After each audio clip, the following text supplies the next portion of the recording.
Hello again, everybody. Red of Half Century collecting sports cards. Actually, my 52nd year of buying packs. And I am going through my top 400 or my favorite 400 cards. Kind of in somewhat of an order, but it's just all a guess. And I'm just showing cards that I think are fun. I don't know if they really are the top 400, but this one is going to be number 274, and it's a 1971 Topps card of Roberto Clemente. Card that I've always just thought is pretty cool. It's in that hard 5th series, the semi-highs of 71. So it ends up getting to be a little more expensive of a card. He's got that more serious, concentrating pose here going through his swing, and it's that famous 71 season of the Pirates where they won the World Series. Clemente had a great World Series. He was MVP of that World Series. He had 12 hits in the World Series, 2 of them doubles, a triple, a couple homers, had an over 400 batting average and over a 750 slugging percentage, along with just playing outstanding defense. You can watch some YouTube video of that World Series. I think I've watched, I don't know if they have all the games on, but all the games I've seen, I've watched. They're just fun to watch. They've got this pregame report with Joe Garagiola and Sandy Koufax, which is a lot of fun. You can see Clemente that season was a 352 hitter. And that was the prior 70 season. And then in 71, his age 36 season, he still hit 341, won another Gold Glove. It was actually his 11th consecutive Gold Glove and then he won it the next year too, which ended up being his final year before his death. But there are only 10 players in Major League history with 10 or more consecutive Gold Gloves. They're all outfielders. Now, they didn't have the Gold Glove till 1957, so that eliminates a lot of players, but Willie Mays is on that list. Ken Griffey Jr. is on that list. Ichiro is on that list. And Andrew Jones, along with Clemente, are the 5 who have done that. All right, we're going to go on to our next card, and that is a R315 designated by Jefferson Bick. It is a Cashin publication card from somewhere in the 1928 to 1930 era. They call it a 1929. I have seen places call them 1928s. Don't really know the origin that well on these R315s. The R316s, which are also from Cashin, but look a little different. They don't have this little corner thing with the name and team. They've got a facsimile autograph across, but they're all pictures taken by Charles Conlon.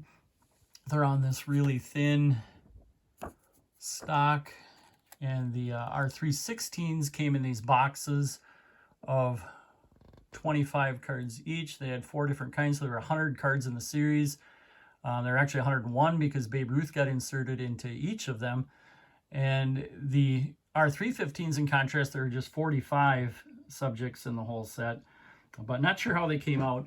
But this is old Stubblebeard, they called him. Burley Grimes, because he didn't like to shave on game days. But he was a 5'10", 175-pound bulldog type of a spitball pitcher who 4 times in the 1920s won 20 games with Brooklyn.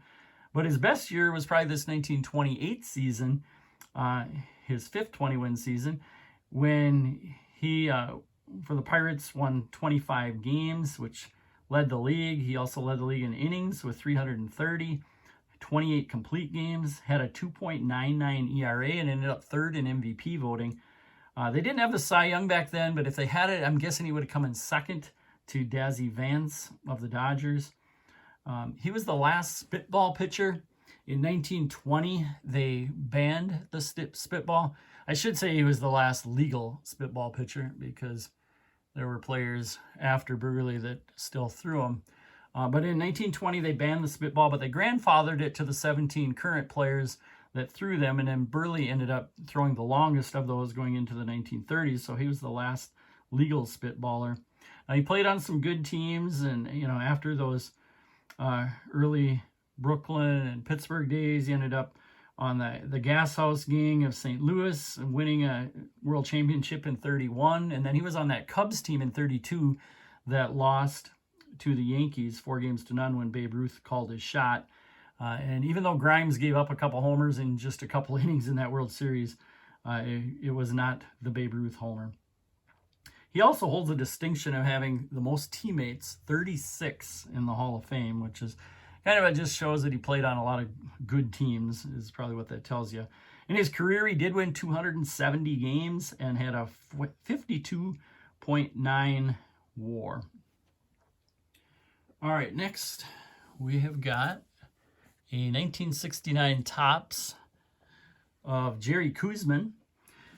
Now, he's got a little more famous 1968 rookie card, but unfortunately that one fetches several $1,000s. I kind of like this first solo card of him better with that little rookie trophy. It looks really cool. Had an outstanding rookie season, but he did lose the Rookie of the Year voting, 9.5 votes to 10.5 votes, just by 1 vote to another outstanding player in 68, and that was Johnny Bench. Now, you can see his 68 stats, and I love these 69 backs with that color, but you can see there, 19-win season, 2.08 earned run average. And then in that 69 season, the year of this card, just as good, winning 17 games with a 2.28 ERA, and he was part of that huge 1-2 punch with Tom Seaver, Kozman, and then not a bad guy there. Actually, their third starter was Cardwell, and probably their fourth starter at the time was Nolan Ryan.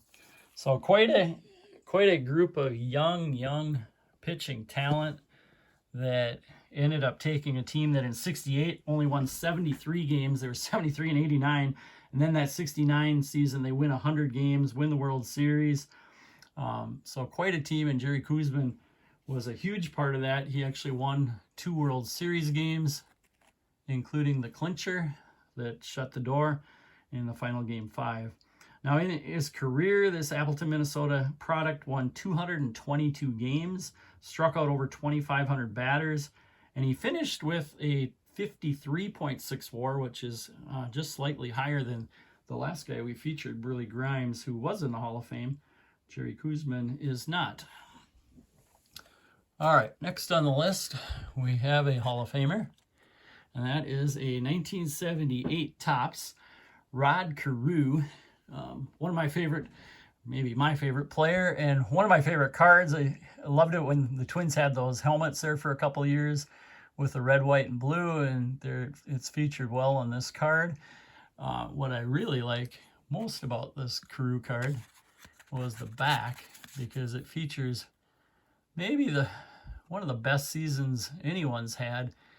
With, you can just see those stats: 128 runs, 239 hits, 38 doubles, 16 triples, 14 homers, 100 ribbies, and a 388 batting average. And he was flirting with 400 for a lot of that season. Got on the cover of Sports Illustrated, had a cool picture with Ted Williams, which I gotta find. Sorry about that. Picture that I cut out from back when I bought Sports Illustrated as a kid. Ted Williams and Karu, and you can see it's pretty beat up. Now that season, starting pitchers were still pretty dominant, but Karu and this guy, since that 77 season, actually had just super years. You can see Foster there.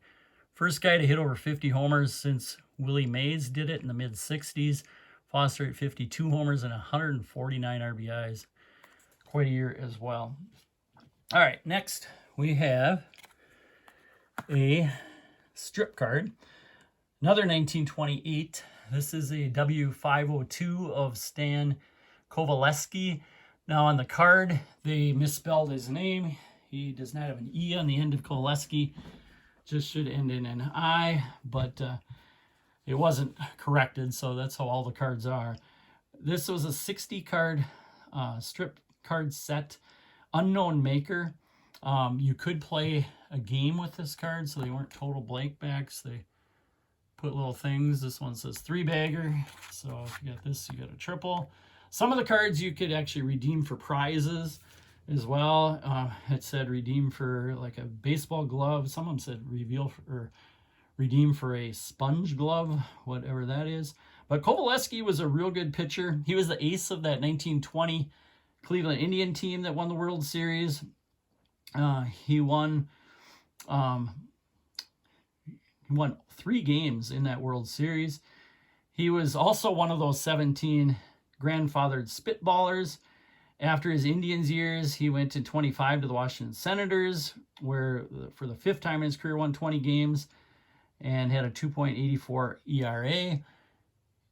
That was a World Series team. And then by 1928, though, by this season, this was his last season, arm was sore and wasn't pitching much, so he ended up retiring. But he did have 215 career victories in those 14 seasons and a really good 2.89 ERA and had 62 WAR. So he was a very good pitcher in his time.